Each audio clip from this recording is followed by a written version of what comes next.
All right, what's up, familia? Welcome inside the hotel room. Hope you guys are doing good. Keep in between the lines, got your load secure. I'm on the road doing my thing, and that's what we got to keep doing, right? Hey, man, I got a nice special guest. I've been a fan of this man for quite a long time. I'm talking about the one, the only, the legendary one, Mr. Rich Garcia, and some might know him, Rich G. What's going on, camarada? Hey, Thecholotrucker, what's up, big dog? Everything's good, homie. Just chilling up, posted up here at the parque, homie. Yeah, man. Tell people what are you doing at the park, homie? Oh man, I not today, but I walk around the park a couple of times, keep myself in shape, jog a little bit. They got some machines here. You get your pump on and stuff. It's pretty good, man. It got me started, man. Got me through COVID times, actually, when that shit was, couldn't get into the gyms. Yeah, you know what, man? I would really encourage more raza to start and take health a little bit more seriously, man. Get out there, move around, go for walks, go for jogs, do that kind of stuff, man. I don't think there's enough talk about it. I don't think we really put some light to it, until later on in life once people start having health issues, man. I know it So saved me, man. I think it saved me when I caught COVID. I had been working out here for about 3.5, 4 months, and then I got sick with that shit. And then, it kicked my ass. I was in bed and shit for 2 weeks, but I made it through, bro. And I was all right, and I'm all right. No after effects and shit. Thank the Lord. hey, let's talk about that real quick, man. Some people it doesn't affect them that much. Some people it affects them really bad, man. Like Yeah. you said you were dying out for how long? About 2 weeks? But over 2 weeks actually before I could, because I could eat, man, but I couldn't eat for like at least 3 weeks. I couldn't eat, but I gained all that weight back. That's why I had to get back out here and get on my shit again, dog. I'm back down. I'm back down now. But hey, When after I was got this? When did you come down with COVID? last Christmas, dog. Last Oh, Christmas. okay, Yeah. okay. So, and Wow, man. I'm a former bodybuilder, man. So I got no excuses, bro. And I think that's why I've lasted this long. I started pumping weights at a really young age, and I played football. I competed. I did all that shit, even while I was doing music. So, What got you into football? Did you just like it? Did some of your homies in there? Like what got you into playing football? yeah, I had my homies in there, but I think it was more positive outlet than out there, some of the dirt we were doing. You go bash some heads, you know what I mean? And you know what I mean? And you have a good time, you play the game, you learn sportsmanship, you know what I mean? You get yourself in shape. It kept me off the streets. Who knows if all that time that I spent playing football or all the stuff I did, if I'd have been on the streets, which I was still on the streets afterwards, you know what I mean? Just never know, bro. You never know how things could go. Is that where your love for weights came in when you were playing football? Yeah, you know what? I ain't gonna lie. It was easy for me, man, because I'm not a tall dude, but I've always been pretty stocky. You know what I mean? Pretty strong. So I started hitting the weights with my cousin, man. I think I was 11 years old when I first tried them out. And I noticed, damn, man, I started getting big pretty quick. I said that's easy for me at least. Some people it takes a little longer. You know what I'm saying? But I jacked up pretty quick, dog. So when I was like freshman, I said, you know what? I'm gonna play some football. Started playing football. I played soccer in the 8th, 7th, and 8th grade. So I said, I want to play some football. So, a lot of big fools out there. So I wanted to make sure I had the equalizer, these guns. So I started pumping. By the time I was a senior, I was benching like 315 for reps. You know what I'm saying? And I was one of the strong, not the biggest, but one of the strongest dudes on my football team. So Yeah, I got jacked up too. Jacked fools up. We had a good time. yeah, yeah. Damn it, man.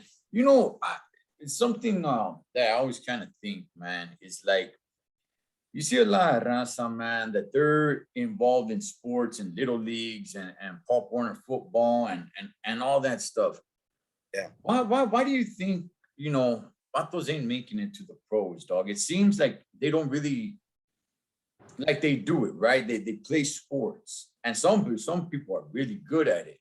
But it just seems like I don't know if they don't think they can go pro or maybe it was just to pass the time. I'm not really sure, man. But why do you think, man, we don't have more gente that's in professional sports? You know what? I really don't have an answer to that because we got a lot of brothers and sisters out there getting down and doing their thing. Maybe it could be something in the culture, you know what I'm saying, that we don't put as much emphasis on that as trying to make it, you know what I mean, or trying to do other shit we're doing, you know what I'm saying? Like, say, for instance, I ain't gonna say who he is, but it was my close homeboy from back in the days. He was playing baseball. He was in the AAA leagues, and he was throwing 87s fastballs. And you know, he was about that back then. He was like 19, 20, and he was older than me. And he was doing good. And he was bad, and they were looking at him. Scots were looking at him, but you know, them streets were calling him. Them streets, man, and they got a hold of him, bro. And you know, Like, doing dirt, you know, having to do what you got to do to survive. And it just, I'm not saying that happens to all of us. That happened in this situation. He could probably went to the pros, man. He was bad, man, you know. And I tried playing baseball, but I sucked at it. I was better at football. yeah, you know what, man? It's not everybody's situation, but it is a lot. You know, there is a lot of wasted talents that got eaten up But by the streets, man. and physically too, like you say, physically, like with me. See, if maybe you know, I was gonna try it for burritos, you know, and I went over there and I was going doing a couple of classes over there, and I met one of the players, man. He was this big white homie, man, and he was like 6'7", 260 pounds, you know, and I'm 5'6", and I was probably about 175, you know, and I was still jacked from school, you know, and I'm like, so um, I got to be hitting fools like you, right? Because I've hit big fools like that, but not at that level, you know. So I was just wondering, and I had a kid on the way. I had my son, Rich the second, on the way, and I said, if I go out there and play with these guys like this, because I want to have fun, get my leg broken, then how am I going to take care of my boy? You know what I mean? Yeah. So I felt diverted, but you know, and I've had homeboys, friends, you know, and family members, man, that played college ball and stuff like that, and that much bigger than me. You know what I mean? You got to, you know, especially for football, you want to have that size or agility. You want to be quick, man, and you know what I mean. And you got to work hard to get there, man. And sometimes we get diverted, you know. Yeah, yeah, I agree, man. I agree. Definitely, I see gente that's capable of doing it, but Yeah, yeah, other things come in life, and you know, and maybe oh, some hey, people lack a little bit of will, and and some fools just ain't got what it takes to be at that level. You know what I'm saying? yeah, I'm saying that because we got a lot of raza that looks good, man. I mean, more now. When I was doing it back in the days, I was kind of like there wasn't that many people like getting down and pumping weights like that at the gyms, you know, like Chicanos, you know, that I could feel here and there. But now I see it more prevalent in the raza, man, that they're trying to keep in shape, they're trying to do the thing, especially with the younger generation, you know. yeah, yeah. That's what I see when I go to Crunch Fitness. That's where I go, and that's where I have my membership at. Okay, okay. So when you're not getting at the park, you're getting it at Crunch Fitness, homie. Yeah, but I Okay. ain't gonna lie, I hadn't been there in a while, man. I kind of, you know, I went on vacation to go visit my son and my grandson in Texas a few months back, and then when I came back, get it rolling, Doug. So I just started again, like about a week and a half ago, here again, doing it again. So start here, then I move up to Crunch. Hey, Rich, when did you know that you had a voice, homie, that you can sing, that you can really, you know, put it out there? Were you always a singer? Did you always have a voice, man? Or did somebody start telling you like, hey, you know what? I think you got something going, Holmes. Um, yeah, you know, when I was a kid, you know, we didn't have no money, but my parents would scrape up money to send me to guitar lessons, you know. Okay. And I took guitar. I was 7 years old. I started taking guitar, and you had to sing there, you know. But I was always told to sing, you know what I'm saying? Because when we would sing in the car with my brothers and sisters or whatever, they would be singing so high, I couldn't get that high. So I tried to sing low, and I just couldn't sing. I couldn't do it, you know? So, but I like playing guitar, and I wanted to learn how to sing too.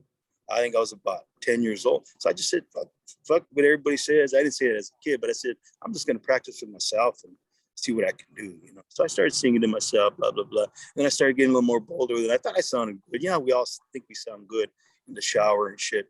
And all of my brothers and sisters, man, shut up with that shit, man. Take it easy, you know, fucking with me. But then I started jamming with my cousin, you know, he was older than me, playing guitar and singing. They say, you know, and he, you know, he's the one that actually told me, my cousin Joey, hey, you sing, bro, you sound pretty good.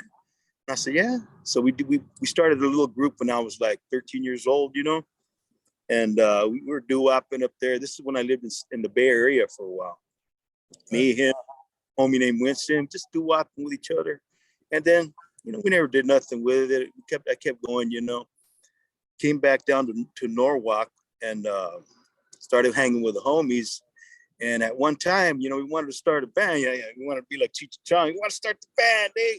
So we had homies that knew how to play instruments. And we had this one dude that was like, hey, man, I know how to put a band together. Get down. I'll show you guys what's up. We'll do it. We'll do battles of the bands in 4 months. I said, let's do it. I played guitar, you know.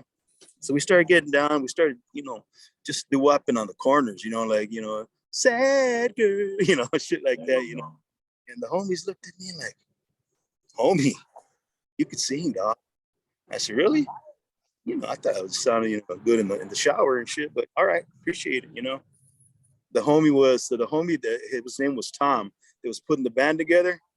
Nah, he was a bullshitter, bro. He was he was full of yeah, so that all went down the pipes, you know what I mean? And we couldn't get it together. I didn't know how to put a band together then, you know what I mean? So I was like, I'm gonna go hang with the homies and I'm gonna go play football and do what I can, you know, sell what I'm selling, you know what I mean? Make a little bit of money. You know what I'm saying, dog? It never came to fruition. Right. So nothing, singing to myself, singing to my girlfriends, you know what I mean? Yeah. And my ladies, you know, they liked it. And then I realized that I was next on the firing line, you know?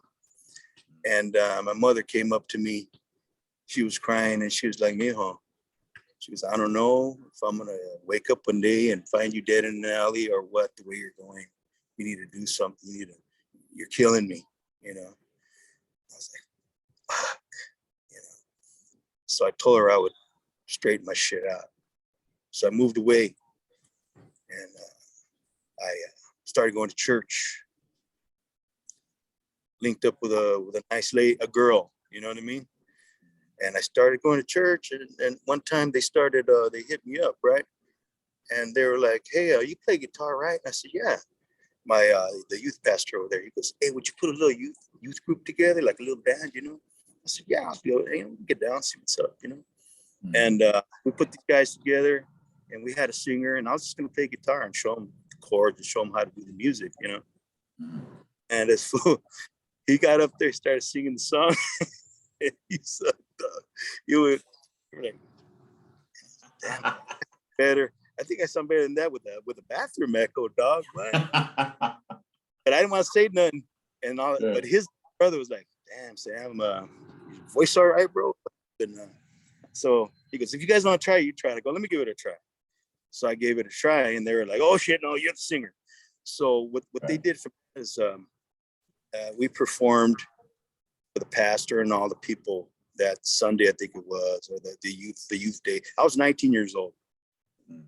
And started getting down with that song, right? And they were just, jaws were dropping. The pastor, they were just dropping. They're like, and when I was done, they just, everybody had a great time with it, loved it. And they says, you're going to sing at our state championship. That's the first time I'd ever sang in front of people like that. Really? I was petrified, man. Homeboys don't sing. Yeah. Yeah. Homeboys don't sing. Yeah, exactly, man. We hold the balls. We hold the balls, homie. Yeah, man. We hold down the body. That's so. What music were you influenced? Huh? What music were you influenced from? Like what music did you grow up listening? Oh, homie, my dad should have been a DJ. My father, Rich Garcia, he should have been a DJ. He's my stepfather because he had such a big collection from going overseas and coming back and getting into music when he was a young man. He had crates of records. So by the time I was 5 years old, he knew I was getting interested in music. He bought me my first guitar when I was 3 years old. He's the one to scrape and my mom to pay for those guitar lessons and stuff too. And it's $5 a lesson, and it was hard to afford for us back then, So he learned how to play guitar, but he says, you know what, son? He goes, I know you're liking the music and stuff. He goes, I might have asked him, Dad, can I listen to your records? He goes, this, and yeah, you can listen to the records. We were living in El Sereno at the time, and he had a little record player and one of the, by the window and the little nooks by the window. And he says, you could listen to them all, but if you scratch one, I'll kick your ass. I said, all right. So yeah, I listened to everything, man. I'm talking about, of course, all the rhythm and blues, all the blues, jazz, African, from Russia. He had everything there, man. Beatles, all the Beatles. They had the whole Beatles collection and all the Chicano music. He had everything. And I just would sit there all day long listening to that shit. And that's how I got my little, that was my university. Wow, man. Yeah, I think people kind of forget, man, how music was back in the day. I remember people, having crates of records and stuff, man. And if somebody had like a little get together or party, there was a record player, and then you listen to the songs, and then everything goes silent, so they got to flip the record over, and it was different time, man. It really was, man. It was different time. He taught me my first chords. And once I started sticking to the guitar, then he that's when he sent me to the school and all that shit. And he taught me how to play, Jimmy Reed, all the blues stuff and everything. He taught me how oldies, Angel Baby, Night Owl, all those jams. And he had a bunch of buddies that they would come down and they would get drunk and high, and they'd get down on their guitars, and they would let me hit the drum or whatever, the little bucket or something, and they would let me stay up with them and watch them jamming, and they were good too. I mean, they never went on. My dad went one time on stage and rocked a house, and that's the story of his life. But the rest of the time, he just did it over at the pad, man, jamming with the homies, and I got to see that interaction. I got to love music in that way too, live wise. You know what, man? You said something, and it's true, and it caught me, right? How was it for you? Homies, you're right. For the most part, homies ain't singing, dog. They're not singing. They're trying, everyone wants to be a rapper, Holding down. So to do music, you gotta let go a little bit, dog. You gotta let go. You gotta feel that shit, and you gotta transport that to your audience, because you're showing them love like that. That's how I show it. So, I got to make sure that I'm loose. I'm ready to go. If I get all, you can't, we do different get downs where we'll be in our shades with my band. You got to go check. You saw my band before, I think. I don't know. So we do it homeboy, and don't get me wrong, but you gotta get past worrying about what anybody's going to say, what that person, if they're not going to like you or not. If you're feeling it and you've worked on that shit and you got it down, get out there and put it out there, man. Put it out there and don't care about what anybody says, thinks, because you know what? You're going to get love that way. If you are what you think you are, then you're going to get love. Sometimes you're going to get hate, but you got to navigate through that shit. And if you love to do something, you got to handle that, man. You know what I mean? Did you get a little bit of heat, a little judgment of like, look at this vato over here singing, dog? Like, come on, homie, this looks weak, homie. Hey, at first, you know what? It was harder back in the days, like when I was singing with Frost and all those guys, Yeah, we still ain't sticking together like we should, but I think it was even worse back then, But yeah, you got haters starting shit. You're trying to pit me up against this other Chicano singer, and I would go see those people at backstage, and I would, hey, doc, can I talk to you?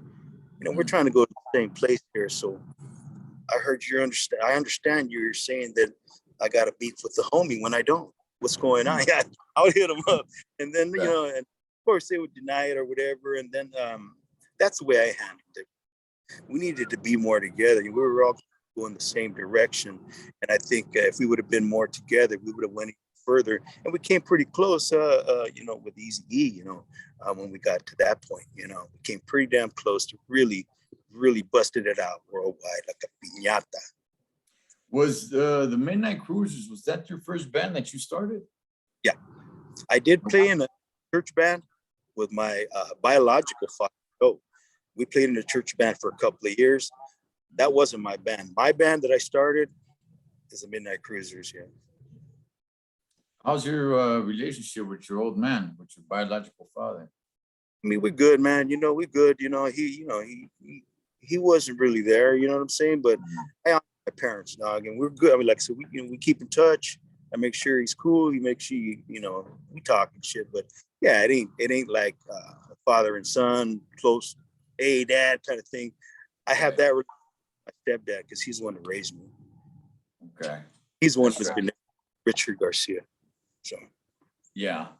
And if you guys, I love my dad too, man. You know what I'm saying? And I wish the best for him. He's taking care of his life. He's a devout Christian. You know what I'm saying? So he does his thing, and that I just wish nothing but love on him. Yeah, the first time I saw you perform, it was with the Midnight Cruisers. Yeah, that was the first time I ever saw you perform, man. And I was like, I mean, I knew who you were, right? But I was like, damn, I'm watching the Midnight Cruisers, man. Like it's just knowing the a little bit of the history about the band, man. How you came up with it. Can you tell us people just a little bit on how you came up with the Midnight Cruisers? Okay. I had my brother Pablo Garcia. He was my first drummer in the Midnight Cruisers. I had hit him up when we were coming up, and I was jamming with Easy and Frost, and Slow Pain. I was doing all that thing. My brother had his own band, but they were like a alternative rock band, and they were doing their thing. They were getting down, because music's in the family like that. So one time we were cruising somewhere, and I hit him up. I said, "Hey, Pablo, we should do something, dog." My brother's funny though, man. He's funny. He's like, "Nah, dude, I don't think so." I'm like, all right, never mind then. And I never asked him again. You know what I mean? And years later, in 2004, there we were again, older, wiser. Dude, we should start a band. And I'm like, all of a sudden, I said, let's do it, man. So we started the band and started, I don't know if you remember DJ Trip from Radio Aslan. Or their I believe so. If I'm thinking about the right person, I believe so. Yeah, and he helped me get some members for the band. First, he got me this dude named Rick Ciordia. He's from the IE. Well, he's from El Sereno that moved to the IE, transplanted to the IE, Riverside. And he played bass, but he was a punk rocker. But he loved the oldies and funk. And I said, well, I'm about the oldies and funk, dog. I want to make a band that caters to our barrio people. You know what I mean? He's in the homegirls. And if everybody else wants to listen, that's beautiful. But that's who I created the band for, people like me and you. So he came with us. He knew a guitarist. Next, it started snowballing. Our first gig, 2 months after we started, was with Howard Scott from War and B.B. Dickerson from War and what's his name? Harold Brown and Lee Oscar, the original guys from War.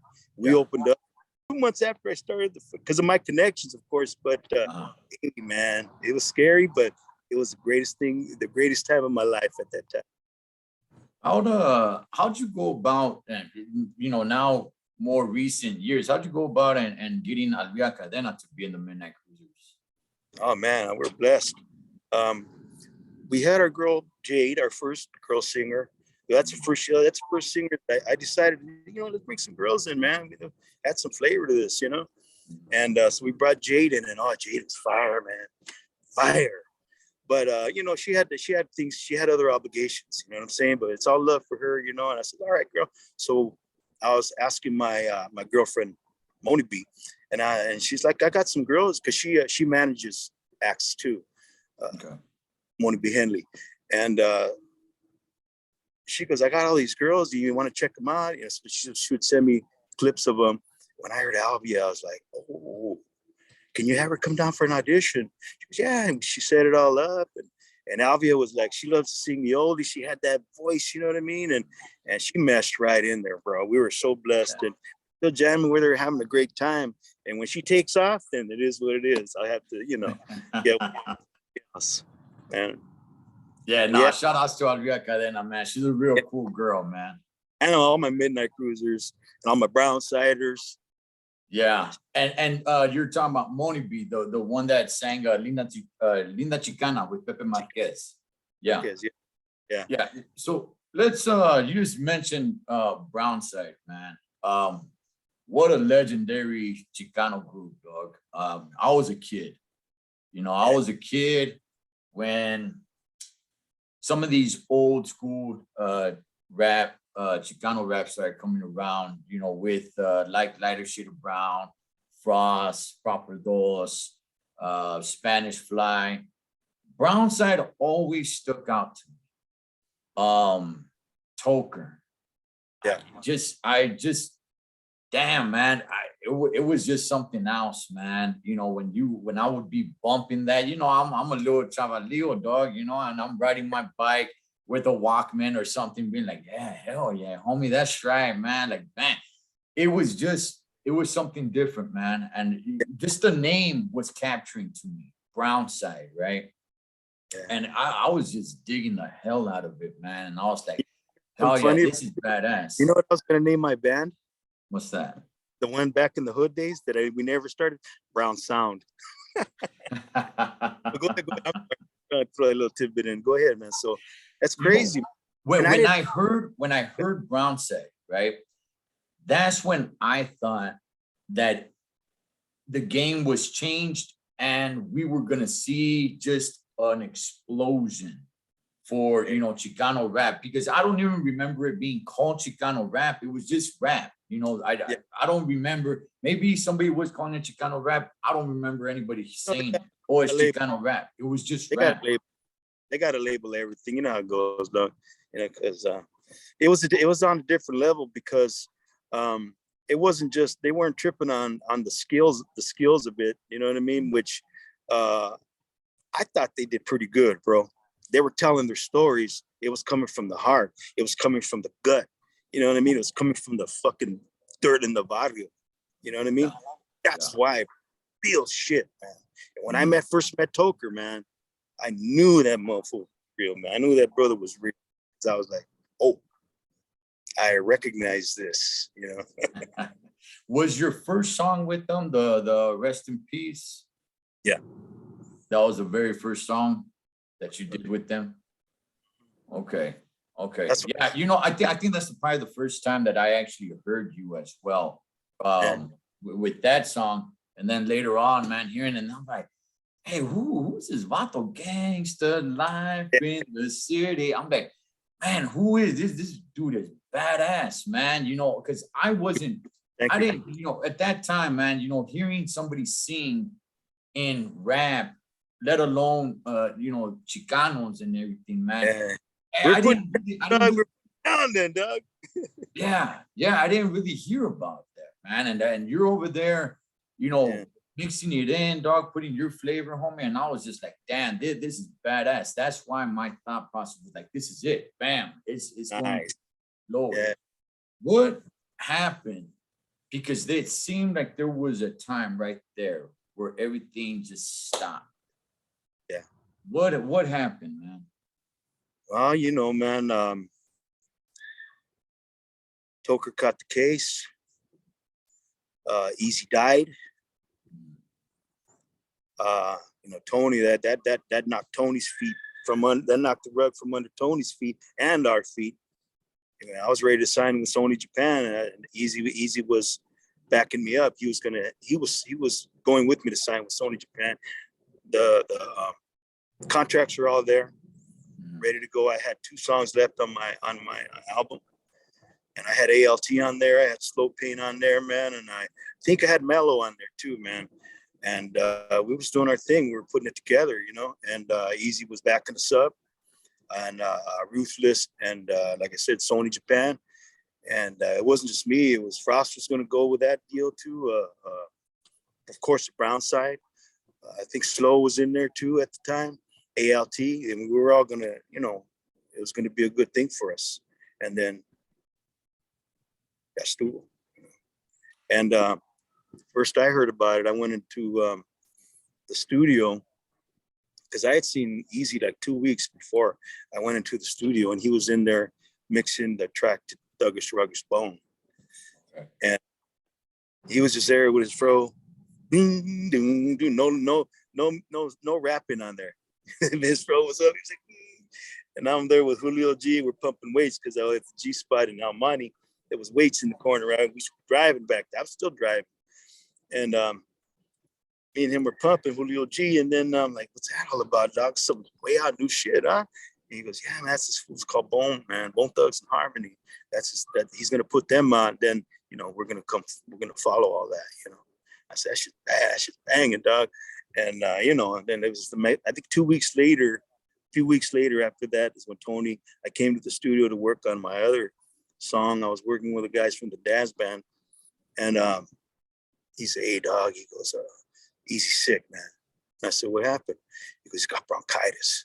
He's in the hospital. They admitted him to the hospital. He goes, yeah, but he called me. He told me just keep working, you know, keep finish the album because he's gonna be all right. Things are gonna be good. You're all right. Everything's good. I said, well, can we go a bit? No, they're not letting anybody visit him. Maybe it's closest. I said, all right, well, let me know, dog, you know.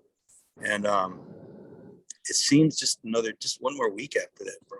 It seemed like maybe one more week. I could be, you know, not remembering, but they said, hey, you know, I went to the studio again. Tony says, hey, dog, he goes, Easy's in a coma. I said, what the fuck? I sat there, everything was all right. He goes, yeah, man. He goes, he took a turn for the worse. So we're trying to find out more. We're just going to keep working, okay? So kept working.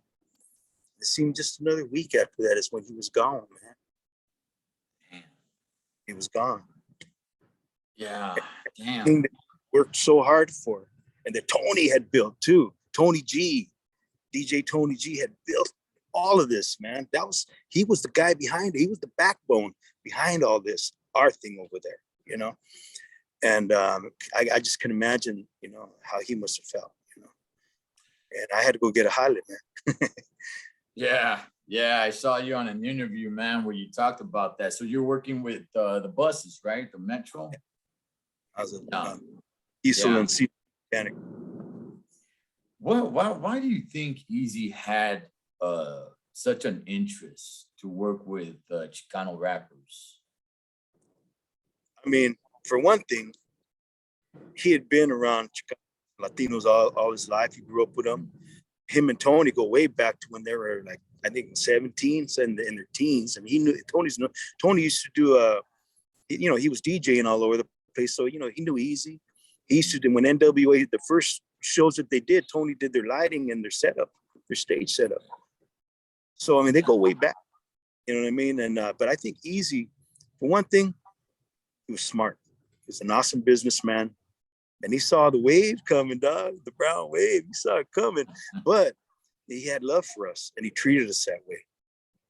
And he didn't care. He wasn't tripping on brown, black, because him and Toker, they were like brothers. Him and Tony were like brothers. You know what I mean?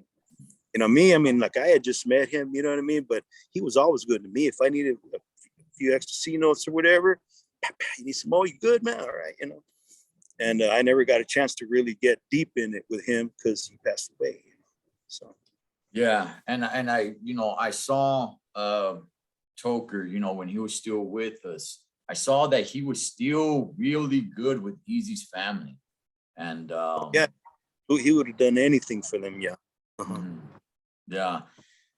I'm not trying to start any rumors or anything like that, but the movie, Straight Outta Compton. Yeah. Easy obviously wasn't his wasn't with us, so he couldn't put anything into the movie. It shows Bone Thugs and Harmony. It shows Tupac. It shows quite a few rappers, right? No mention of Toker and Brownside. And I'm not saying, they shouldn't put like a big old part in the movie of that. But if there was a real close relationship with Easy and Toker and Brownside, I would have liked there to be at least a mention of they were close, bro. I mean, they were like brothers. Him and Toker were like brothers, man. You know what I mean? And I saw that. I was there to see that. They loved. There was genuine love there. It wasn't just from business. You know what I'm saying? And then Toker had his back on some crazy occasions too. You've heard all that. So, and I'm sure Easy. He was a gangster in his own right. But that's that shit that catches up with us. Yeah. Let's go ahead. Let's talk about Toker a little bit, man. I've never saw him perform live. I've never anything. It was all, just through his music, man. What was Toker like, man? To me, his voice really stood out, and when he rapped, his voice really stood out to me. It was gravitating. Like I said, how we talked already, that there was a stop, right? Yeah. I thought it was over. I had not heard of Brownside in years. Yeah. Apparently, from what I understand, Toker said, coming back, let's do this stronger. Well, how much truth is there to that? That's completely true. Okay. And he still felt that Easy was telling him to in his dreams. Really? Keep that shit going. Keep it going. Yeah. So when he beat his case after 7 years, he came back in it to win it, dog. And he was on triple mode, bro. I mean, don't get me wrong, he's always been on his hustle ever since I first met him. He was always a boss. You know what I mean? Yeah. And back, dog. I mean, for the music though, whatever on the other end of it. But for the music though, he was like fucking 300 horsepower. Yeah, man, I'm telling you that, I'm a big Dodger fan. That Dodger song, homie, is, I'll tell you. Chris Gunn for fucking doing that track, dog. Oh, man, I'm telling you, every time I go to a Dodger game, I bump that jam on the way, and I'm like, hell yeah, man, this is badass. Just got permission from Mama Tokes.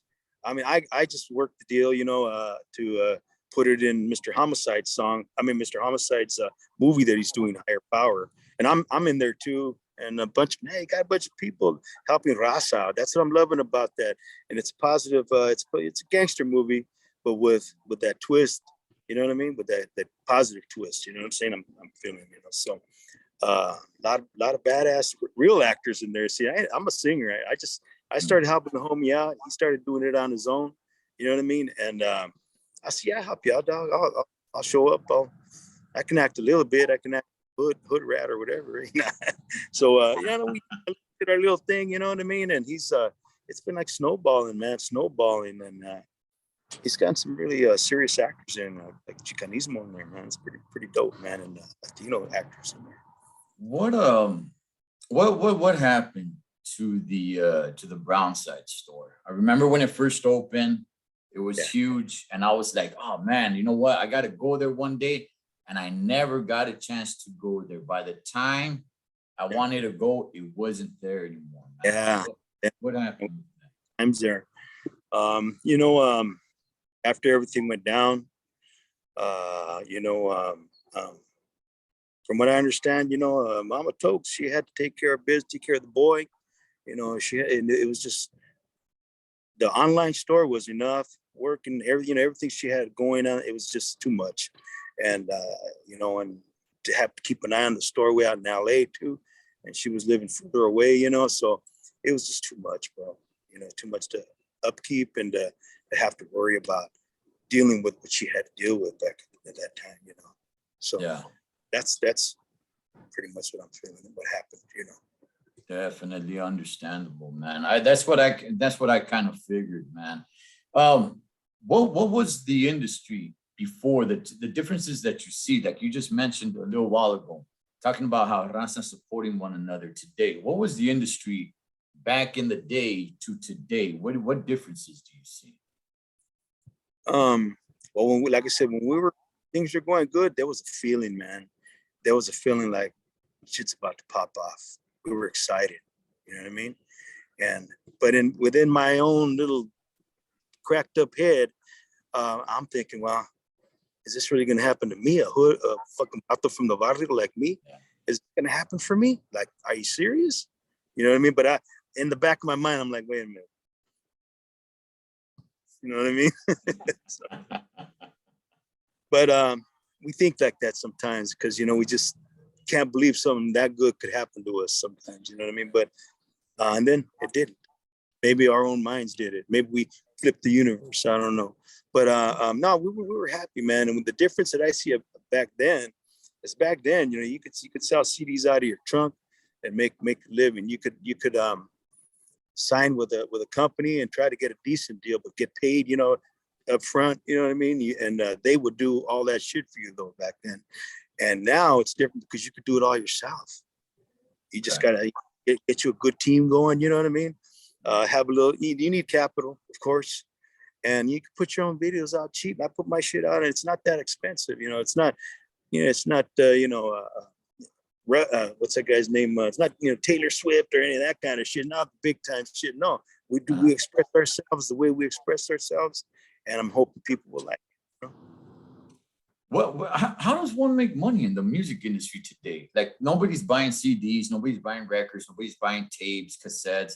How does one make money? You gotta come up with something, bro. A hook, some kind of hook, man. You can sell merch. You could do that. Mm-hmm. Streams, you know, a lot of people can get those for free. You know what I mean? But Yeah. people that will back you up and pay whatever 99 cents, whatever it is, $1.30.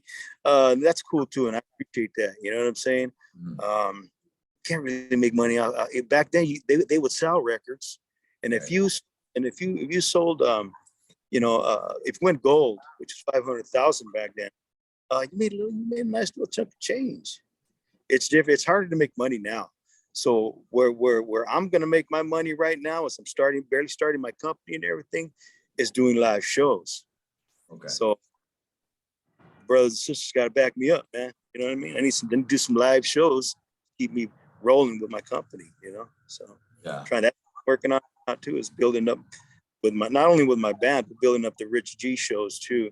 And trying to sign with a couple of major booking agents right now, and that deal with my friends of mine. So, but when you come at those people, you got to have your shit together. You know, you got to have something to show them. You know what I mean? Like say my videos through my company are doing good. My latest ones are doing good. The brown side stuff always do good. You know, but a lot of people are afraid of the gangster shit. So you got to just navigate through that shit. You know what I mean? So and Toker was having a hard time with that too, man. Getting the shows because people were afraid of the gangster, that, you know, what was going to go down. And what was funny about it, when we did our shows, man, a lot of people there weren't even gangsters. They just liked the music and the cultura, you know. So Yeah, man.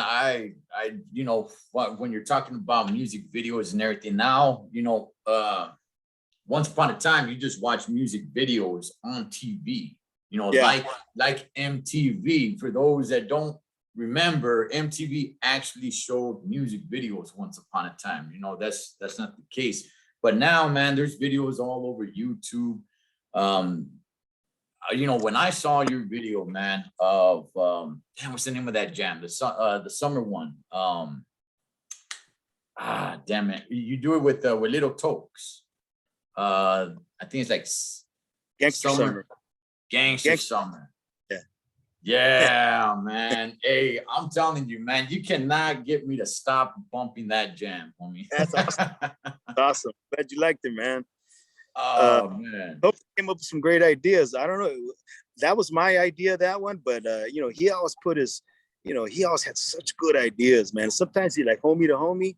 That was his idea, Yeah. Fuck love, that was his idea. He shoot the idea at me, and I got a bunch of videos of us writing songs together and just going la, la, la, trying to get the song down or whatever.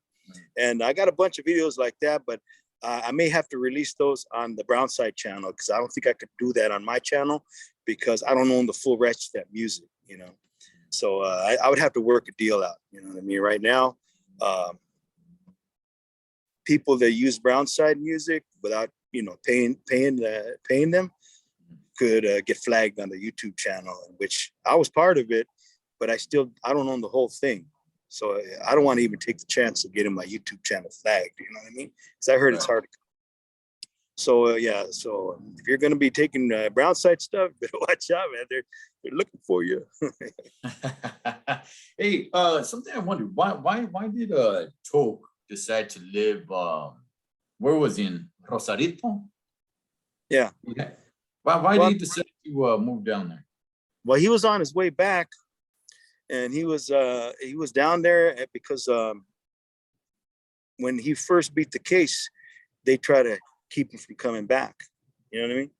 Okay. And he went down there, and he's a Mexican citizen, so he had to post up down there, and he wound up loving it. You know what I mean? He had some really nice spots down there. He was making a ranch down there, and he was set up camp down there, while still trying to get these guys off his back to come back. You know what I mean? So that's what it was, man. He wanted to come back, and he was supposed to, but I think somebody was trying to throw a little, wrench in his system. So some prosecutor or something gave him a hard time about it. Yeah. I did see some of his videos. Looks like he had a nice little life for him down there, to tell you the truth, man. I was thinking that it sounded like he had a nice little life carved out for him down there, man. He stayed everything. He kept everything on like out here. He had a bunch of badass lowriders. He was rolling, bro. He was rolling. He had gold. He was boss. Down there, he kept down low. He kept, and don't get me wrong, his houses were beautiful. They were nice, but he kept more on the down low. Just drove a little humble car around, just to keep it cool. You know what I mean? He didn't want to, because I hit him up with, hey, dog. So here we are, right? And I go, and how you with the powers that be out here, man? And he goes, oh, dog. He goes, I don't want them to know what I'm doing, and I don't want to know what they're doing. So that's what he told me. I said, all right. So that's where I am, just keeping on the down low, home. So I said, all right. I get it. Yeah, I would see a few of his videos, man, and it made me think like, damn, it'll be pretty free, man, to go down there and buy a house, man. I see the way he's got it down there and driving around the little Jeep thing he's got, and I was like, hey, man, he's got a nice little life for him down there, man. Good for him. It was really nice because he had a few spots down there. He had the Brownside Beach House. He had his pad, a few other ones, and like I said, he's making a real nice ranch down there. And we used to go down there and jam around on the quads and stuff. It's pretty badass.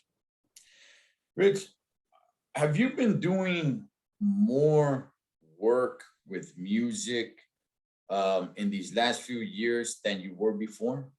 Yeah. Okay, I thought so. That's what it seems like, man. I see a lot of music that you have out, and I'm like, I don't know if he had this much music out before. It looks like he's really in. I just had my hooks, man. Just the hooks out before. Okay. All my stuff with the hooks, and that went into the millions. You know what I mean? I'm like, wow, okay. I didn't even know the Brownside thing had come out. I was working at MTA, talking about my homeboy Rodney. We were steaming out the steam rack. We're hosing down the steam rack for the buses. And he said, hey, man, you ever heard of these fools called the Brownside? I said, the Brownside? I said, they came out. That thing came out or what? He goes, yeah, man, he had the tape. He had the tape, dog. I'm like, he goes, my favorite one is do or die, man. I'm like, I didn't even know, dog. And I had to tell him, dog. I was like, yeah, that's me singing on there. Shut the fuck up. Get the fuck out of here. I said, don't trip. And I said, look right there. LA vocals, Rich Garcia. Yeah. And Yeah. he was stunned. Oh man. What's up? What's next, man, for one Mr. Rich G? What's the limit? Homie, I know you're shooting for the stars, carnal, and the sky's the limit, big dog. And I'm a big fan of yours, man. What's next for Rich G? It's like this, homie. I float. I just want to float. Okay. So I'm looking, you know, I'm trying to buy a canton right now, or maybe a big boat. I don't know. I'm trying to get my company to where things are rolling like a machine, you know. I'm learning still too, you know, because I've never had I've always been a working stiff, you know what I mean? So now I'm learning about business a little more. I want to put out at least 3 more albums before this is what God willing, before I retire. Okay. You know what I'm saying? I got myself set up for when I retire. So that's the thing we got to do as Rasa too. Make sure, I don't care how young we are, we got to start making sure we set ourselves up for later on in life, you know? And then if something happens to me, it's already set up to go to my kids, you know, which we had, but it's all right.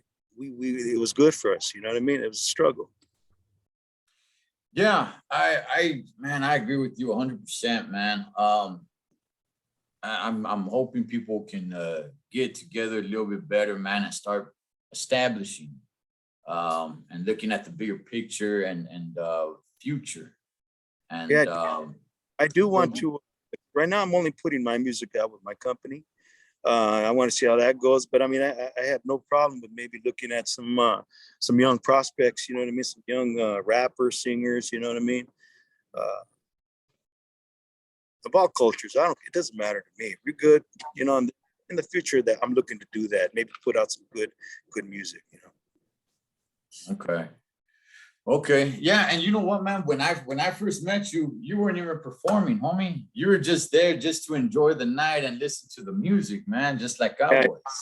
Yeah, because my boy Pepe was singing, and my girl was supposed to sing that night, but they got all jumbled up there, I guess. Rocky was singing, you know what I mean? They sounded good. Ray Carrion and the All-Star. Ray Carrion always puts a great band together, you know. And he always hires my band, the Midnight Cruisers, too. And we're gonna do another Pachuco show with him too. So yeah, he be making things move, man. Yeah. I keep an eye out for what Ray Carrion's putting out there, man, because I do go to his shows, man, and it's always a good time, man. It's always a good time. I always love the music. He's been doing it for a while too, you know. So yeah, you know, that is my stuff right there, man. I said I'm not that big of a rap fan, but the music that that are at these shows, man, like the Pepe Marquez, the Rocky Padillas, what you do, the Midnight Cruisers, all that's my stuff on me. That is my stuff, man. And my boy Pepe, before I started the Midnight Cruisers, when I was thinking about it, I went to go with DJ Trip and my boy Joe Truck to a couple of the shows, you know, that they were having down at the Radio Aslan show and all that, right? And I saw these Chicano Latino bands, you know, getting down, doing the oldies, doing what they do, Spanish, whatever they were doing. And I said, you know what? I could do that. And I met Pepe at one of them. And he goes, hey, bro, yeah, I've been doing this, man. I've been making my CDs. I've been doing my tapes, this and that, you know, and I got my shows. It's going good. You need anything, let me know, man. And he gave me his shit. And I listened to it, and I go, oh, man, she's pretty good, you know? I'm like, fuck. So, yeah, he's always been that way with me. So I back him up, you know what I'm saying? Plus, we did At This Moment, the love song that I did recently, At This Moment, by Billy Vera and the Beaters. I did that with him and his record company. Okay. So, okay. Yeah, you know, Rich, I hope people see you and what you do, Holmes, and get a little inspiration, man, because I have heard homies that can sing, But then again, they don't want to be looked at like, oh, you know, like I'm weak or something, man, because there's a little bit of that, right? Like everybody like rapping, that's a cool thing, homie. That makes, you know, like that's More. hard, you know what I mean? But the singing, Hey, you can't, well, you know, because there's some fools that can go out there and, you know, like you remember like Philip Bailey and Earth, Wind and Fire, they sing all high and falsetto. I used to be yeah, able to hit all those notes, but I wouldn't do those in front of people, but I could hit them back in the days. But my voice changed, you know, and I mean, you know, my balls dropped, I guess, you know what I'm saying? I can't do that kind of shit no more. But I do what I can, bro. I do what I can, man. I work on my voice. I work on my style. I try to write songs, you know what I mean? I'm trying to put it together, man. It's not easy for anybody, you know. And right now, you know what I'm saying? I'm, you know, I'm 56 years old, dog. You know what I'm saying? So I figure I give myself another 10 years, man. And if I still feel like jamming after that, hopefully I'll be good, you know? that's right, man. That's right. That's badass, man. I'm gonna Rich, do as much as I can, dog. hey, carnal, anything else before we call it, man? Anything else that you want to say to the gente? Anything, any message? Where could they find you? Anything, carnal. Oh, yeah. You could find me at on Instagram on official Rich G. Like, now I got my videos on there. I got my merch on there too, and everything. That's another thing you got to do: build that up. If you're going to start a company, start getting ideas of what you could do, something different than what everybody else is doing. That's what I'm trying to think of right now. Facebook, Rich. Yeah, I got my Rich G page and my Rich Garcia page. You can hit me up on either one. But what I would say, I just want to thank everybody that I'm still here doing this, because nobody wanted. If people would have got, if you would have got that team said, "Fuck that guy, he sucks," you know what I mean? Then I'd be sucking. I'd be sweeping the floor somewhere, which is nothing wrong with that, because I did that too. But I'm saying I wouldn't be doing the music, you know what I mean? I'd be probably doing something else. I'd be like, hey, I suck. So I'm gonna, you know. But I did have faith, you know, Toker. When I came back to the music business, I said, man, I don't know if I could do this shit again. But if you've seen my video, Toker believed more in me than I believed in myself at that time. And he's the one to push me to do it again, bro. And he pushed me down that hill, and I'm rolling like a fucking snowball now, dog. I'm gonna put out shit. I'm gonna keep putting out shit. Keep talking about him and Easy, because I wouldn't be doing it without them. My boy Tony G, I wouldn't be doing this without him. Julio G, you know, Unknown DJ, all those guys we had back then, man. And they all backed us up. They all backed me up, man. You know. That's right. That's right, man. Hey, you guys go check out my boy Rich G, man. Hey, Rich. Well, let me tell you this. Okay. You're thanking, you know, the people and everything. I want to go ahead and thank you. I want to go ahead and thank you for not just the music that you put out there, but your stilo, your get down, everything, man. Keeping it solid the way you do. Thank you. When I listen to your music, when I watch your videos, there's a connection that I feel of like, yeah, that's right, man. Homeboy knows what it is. You know, I'm from there, homie. That's what I do my I- music for my homies and homegirls out there, my gente out there, my familia out there, you know. yeah. Gracias, Rich. Serio, from the bottom of my heart, man. Glad I'm Gracias dog. for what you do, brother. I really highly appreciate it, man. So man, keep doing your thing. You guys go follow you guys go check out Rich G and his music, man. Just check something else. Just check one of his videos out or something, man. But you're Rich, hey man, this ain't the last time, brother. I gotta get you back on here, man. Chop it up again. Let's see. Let's just do a get down, man. Let's do a show or something one of these times, man. Come up with my band and rap or something, dog. What's up? Or you know, do some MC, dog. Do some MCing, you know. So. Oh man, hey, if I get up there and start rapping, homie, they're gonna start throwing beer bottles at the stage, huh? Oh no, they'll be drunk by then, homie. We'll make sure everybody's drunk by then, dog. Oh man, hey, Rich, gracias so much for your time, brother. Thank you so much for coming on. Familia, go follow Rich Garcia, a legend in the music. And man, you see this man style, his estilo, his get down. It just connects with the music that he puts out there.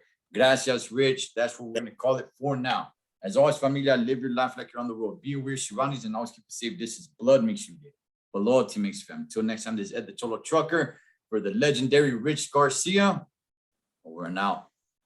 Right.